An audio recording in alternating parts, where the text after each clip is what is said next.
Sus grandes aciertos en el mundo de la economía y sobre las crisis económicas, cómo ayudarlas, son infalibles y nunca se ha equivocado. Jeremy López, economista experto, reconocido mundialmente, nació en Ecuador el 20 de enero de 1990. Actualmente tiene 30 años y ha ayudado al mundo con sus grandes ayudas sobre las crisis económicas. Pero no siempre estuvo en la fama. Ha tenido una infancia muy dura y con no muy buena situación económica. Eso lo impulsó a meterse al mundo de la economía. Se graduó en la Universidad Central del Ecuador con grandes calificaciones en su carrera como economista. Buenos días, y público, Jeremy López, buen día, espero que todos estén bien. El día de hoy en Cortinas con Isaac vamos a hablar sobre la crisis económica del Ecuador causada por el COVID-19. Junto a nuestro colega hablaremos al respecto. Buenos días, Jeremy, ¿cómo te encuentras el día de hoy? Buenos días, Isaac, ¿cómo estás? Buenos días, audiencia, ¿cómo están? ¿Cómo les ha ido? Es un gusto estar aquí en Cortinas con Isaac y compartir un tiempo con ustedes y analizar acerca de este tema un poco interesante. Ya bueno, iniciando la primera pregunta. Primero, sabemos que es un gran economista y ha ayudado a superar a varios países algunas crisis económicas. ¿Cuál es su posición ante las crisis económicas mundiales causadas por el COVID-19? En mi modo de parecer, el COVID-19 realmente ha afectado mucho a la economía mundial, porque el impacto que generó y las medidas que se adoptaron para contener el COVID fueron muy drásticas y eso generó una contracción en la economía mundial. ¿Qué quiere decir esto? Que tanto las economías de diversos países experimentarían una disminución del producto por la capital.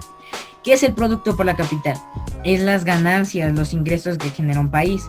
Por la pandemia del COVID-19 esto se afectó. ¿Y qué generó? Desempleo, que muchas empresas quedaron en quiebra, negocios los cuales ya no pudieron generar ventas.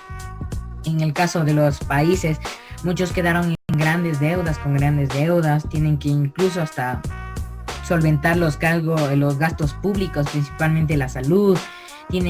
También se ha afectado mucho el comercio y las finanzas. Realmente el COVID-19 ha afectado, según el Banco Mundial, un 5.2% a la economía este año, que es decir, con resultados realmente graves. Sí, mucha razón con lo que dices. El COVID-19 ha sido bastante grave, ha afectado mundialmente bastante fuerte en algunos países, en la mayoría. Bueno, continuemos. Segunda pregunta. El confinamiento paralizó cerca del 70% de las actividades económicas. ¿Cree usted que el 30% serán suficientes para mantener la economía? Completamente que no. ¿Por qué? Porque recordemos que el país no genera muchos ingresos. Y ahora imagínate que ha perdido el 70% de sus ingresos. Es bastantísimo dinero el cual se ha perdido, miles de millones de dólares. Y este 30% no abastece para, primero, los diversos problemas que presenta el Ecuador, sea los cargos públicos como la salud. Aparte de eso tiene que gastar en temas políticos. Aparte de eso tiene que gastar en diversos impuestos, en deudas, en los préstamos que hace con las personas. Tiene que gastar en tratos, en otros servicios. Entonces el país realmente eso no le ayuda, ese 30%, está más bien empeorándolo. Y recordemos que ese 30% no es siempre va a ser así, sino incluso puede disminuir, porque recordemos que la mayoría de las personas se quedaron sin trabajo y muchas de ellas no encuentran diversas salidas o no ganan lo que antes lograban o lo que antes, por decirlo así, ganaban, y ahora se les hace más difícil recuperarse, y eso también ha afectado bastante a las empresas, ya que estas no tienen trabajadores y por lo tanto el Estado, el país realmente se está endeudando más que está ganando. Sí, la verdad es que en Ecuador la economía es muy dependiente. Siempre hemos dependido de varios factores externos. Ya, continuemos. La siguiente pregunta. El Ecuador, entre el 16 y el 24 de mayo, ha perdido 14.101 millones de dólares. ¿Qué cree usted que debería hacer el gobierno para mejorar la situación económica? Lo que el gobierno debería hacer principalmente, lo que debe hacer es, por decirlo así, una lo principal es un consenso social. ¿Qué quiere decir un consenso social? El cual se refiere a que tiene que adoptar un enfoque de lo público, social e institucional. Quiere decir, este consenso tiene que ir pensado en las necesidades de las personas. ¿Por qué? Porque así ayuda a que el gobierno vea lo que tiene que hacer con el fin de que beneficie a las empresas y a las personas. De ahí también tiene que bajar las tasas del interés, ya que muchas veces son muy altas, incluso hasta algunos impuestos, los cuales son exagerados. También tiene que preservar las fuentes de empleo con alianzas entre el sector público y privado y procurar que el trabajador sea más eficiente para contribuir hacia la economía. Otra cosa que puede hacer es incentivar tanto a la producción o a las empresas internas. ¿Por qué? Porque como ya hemos visto, el Ecuador no debe depender únicamente de la explotación y la transportación de recursos naturales, ya que ahora, por ejemplo, con lo que pasó ahora, el Ecuador se quedó nulo, no puede exportar porque a los países ya no le aceptan, ya no alcanza el dinero, no quieren y no está generando ingresos, más bien está afectándole. Es por eso que el Ecuador debe incentivar a la venta interna, a la producción interna, porque el Ecuador, aparte de tener recursos naturales, tiene comida, tiene tejidos, y si el Ecuador empieza a vender internamente, puede generar o puede ir activándose poco a poco. Ya cuando esté desarrollado internamente, ahora sí puede vender o generar comercio a los demás países del mundo. Sí, bastante razón. Al Ecuador, como consumimos mucho producto externo, deberíamos fomentar lo interno, lo de nosotros. Mucha razón en lo que dices. Bueno, siguiente. Según el Ministerio de Reducción, el área comercial fue la más afectada, con una pérdida de 7.600 millones de dólares. ¿Qué haría usted para recuperar esta cifra? Lo que en mi caso yo haría es seguir 6 pasos fundamentales, los cuales los voy a decir de manera resumida.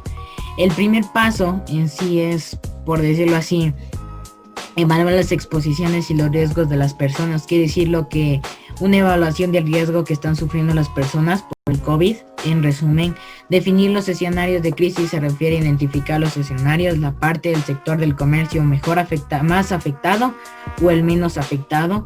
El tercero es identificar las carencias de fuerza laboral, que quiere decir identificar funciones comerciales, cuál es más primordial, cuál es secundario, en dónde puede generarse fuerza laboral y diversos métodos.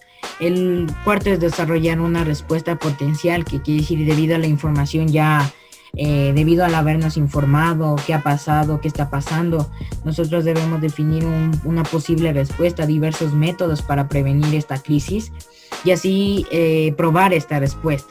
Y si es la correcta, en vez de ahora practicarla, tenemos que ya crear un negocio de intervención, quiere decir ya practicar, ponerla en práctica, después de haber practicado y comprobado la eficiencia de este método. Aquí, ¿cuál cree que es el paso más importante de los que mencionó? Todos son realmente importantes, todos, porque realmente cada uno se complementa. Si no haces pruebas, no sabes si la respuesta o si el método que usaste está bien. Si no desarrollas un método, no sabes qué tienes que hacer. Y si no creas un negocio de intervención, quiere decir ya ves la viabilidad y elaboras un estudio de lo que se ha hecho, los avances, no sabes cómo estás yendo. Aún así, para mí parecer, el que yo he definido como el más importante es el definir el escenario de crisis, porque es el problema al que vamos a trabajar. Nosotros debemos analizar cuál es el que está bien y el que está mal. Y si no hacemos esto, no podemos desarrollar los demás, porque no sabemos en qué área está más afectada y qué debemos hacer. Sí, claro, bastante razón en lo que dices. Podría decirse el más importante. Bueno, digamos, el ministro de Producción manifestó que conforme la apertura de los cantones del país, la situación económica mejorará gradualmente. ¿Cree que usted que esto es cierto? Sí, es muy cierto, porque realmente ya con la actividad que empiezan a generar los cantones sí va a empezarse a mejorar. No que va a mejorarse así en grande, porque recordemos que el COVID-19 no pueden trabajar al 100%. Todas las empresas no pueden trabajar al 100%, pero ya empiezan a aparecer los negocios y empiezan a poco a poco surgir las empresas. Y eso incluso da, por decirlo así, o vuelven a ayudar a las personas ya que tienen empleo de nuevo. Aún así debemos rescatar que también las empresas, los negocios tienen que ir con los debidos cuidados para que así no se contagien y vayan contagiando a más personas y volvamos a caer en un toque de queda o nos volvamos a encerrar y así vuelva a caer la economía. Más bien debemos tener la seguridad y el bienestar de las personas en primero, y si aplicamos todo correctamente, aprovechamos el momento, las oportunidades que tienen, realmente sí va a ir mejorando bastante la economía del país. Claro, tiene bastante lógica lo que dices y es bastante importante. Bueno, gradualmente irá mejorando. Esperemos que en un futuro siga de yendo en mejor, ojalá. Bueno, con el confinamiento las ventas en línea se han disparado, generando 400 millones de dólares durante su primera semana. ¿Usted cree que podría ser una medida para mejorar la economía del país? Claro que sí. ¿Por qué? Porque realmente la economía del país, como ya hemos visto, ahora no solo debe depender de los recursos naturales y no solo también de la venta interna, sino tiene que buscar diversos métodos para vender. Y así esto nos va a ayudar bastante, como hemos visto hasta ahora. Esta, por decirlo así, esta respuesta potencial que hemos adoptado para acoplarnos al COVID-19 ha generado, como tú dices, 400 millones de dólares, y eso es bastantísimo dinero. Imagínate que es un nuevo modo de, primero, venta segura y también que genera dinero. Entonces es una nueva manera en la cual los países tienen que aplicar, y así es como genera un trabajo masivo también, porque hay muchas personas que están dispuestas o generan nuevas plazas de trabajo. También se puede ganar bastante debido a que las personas compran. Entonces sí es un buen negocio, un nuevo, por decirlo así en este caso, un nuevo sector de comercio, el cual sí va a ayudar bastante a los países. Sí, es muy importante lo que dices. Es como una nueva potencia, la economía online. Las compras online va a ser el futuro prácticamente. Bueno, entonces sigamos con la entrevista, el podcast. Entonces, la crisis económica en Ecuador es crítica. ¿Cómo ve Ecuador en un par de años si sigue así? Yo creo que veo al Ecuador como realmente, si se mejora, excelente. ¿Por qué? Porque el Ecuador ya ha aprendido que no tiene que depender de lo demás, sino tiene que generar en él producción interna. Y tenemos muchas empresas que realmente pueden levantarse, como el SIM, Merco, que son empresas muy buenas las cuales pueden generar, y eso también va a ayudar al Ecuador, porque va a generar que empiece a desarrollarse, va a empezar a generar más tecnología, va a haber más, por decirlo así, desarrollo industrial del país y también desarrollo económico. Pero si es que el Ecuador no toma iniciativa, podemos quedar en crisis, realmente una crisis grave, sí, porque realmente, como hasta ahora hemos visto, el Ecuador ya mantenía deudas y encima más. Por ejemplo, si comparamos con lo que pasó en lo de octubre, los gastos políticos son muy caros, entonces eso genera una desigualdad, y si el Ecuador no recupera de eso, realmente sí estamos en graves líos. Claro, tiene dos alternativas y todo dependerá del uso del gobierno, o sea, cómo maneja el gobierno. Bueno, entonces, concluyendo nuestro podcast, Ecuador, las campañas están fomentando el consumo de cosas internas, o sea, el consumo de bienes internos. O sea, es decir, nuestras cosas. ¿Cree que usted está bien esto?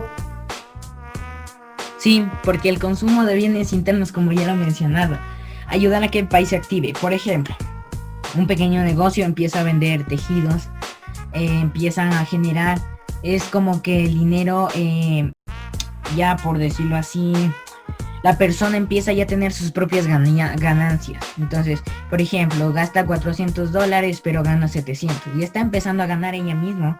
Ya tiene un gran ahorro, un gran dinero, y eso puede incluso se puede vender en el país a diversos sectores. Hay muchos que venden más y hay otros sectores que venden menos, pero cada uno tiene una cosa en que venden. Entonces, si nosotros vendemos internamente, sea los productos, sea la comida, y vemos los lugares donde se puede vender cada una de estas, van a beneficiar mucho a la producción del país. Sí, o sea, podría decirte que lo fundamental es consumir nuestros productos, el Ecuador. Sí. Bueno, muchas gracias por tu tiempo, estimado Jeremy, y también a la audiencia que nos está viendo en este momento. Gracias por tu tiempo, así concluimos nuestro podcast. Pero primero, vemos unas cuantas ideas de lo que vimos. Sabemos que la economía del Ecuador es algo frágil, que siempre es dependiente, y por eso una de las medidas que deberíamos implementar es el consumo de cosas internas, de bienes internos del país. Es algo primordial y principal que deberíamos implementar y que conforme vaya mejorando, irá mejorando la economía gradualmente, todo dependiendo del uso del gobierno. Bueno, gracias por todo. Así concluimos nuestro podcast. Muy buena tarde.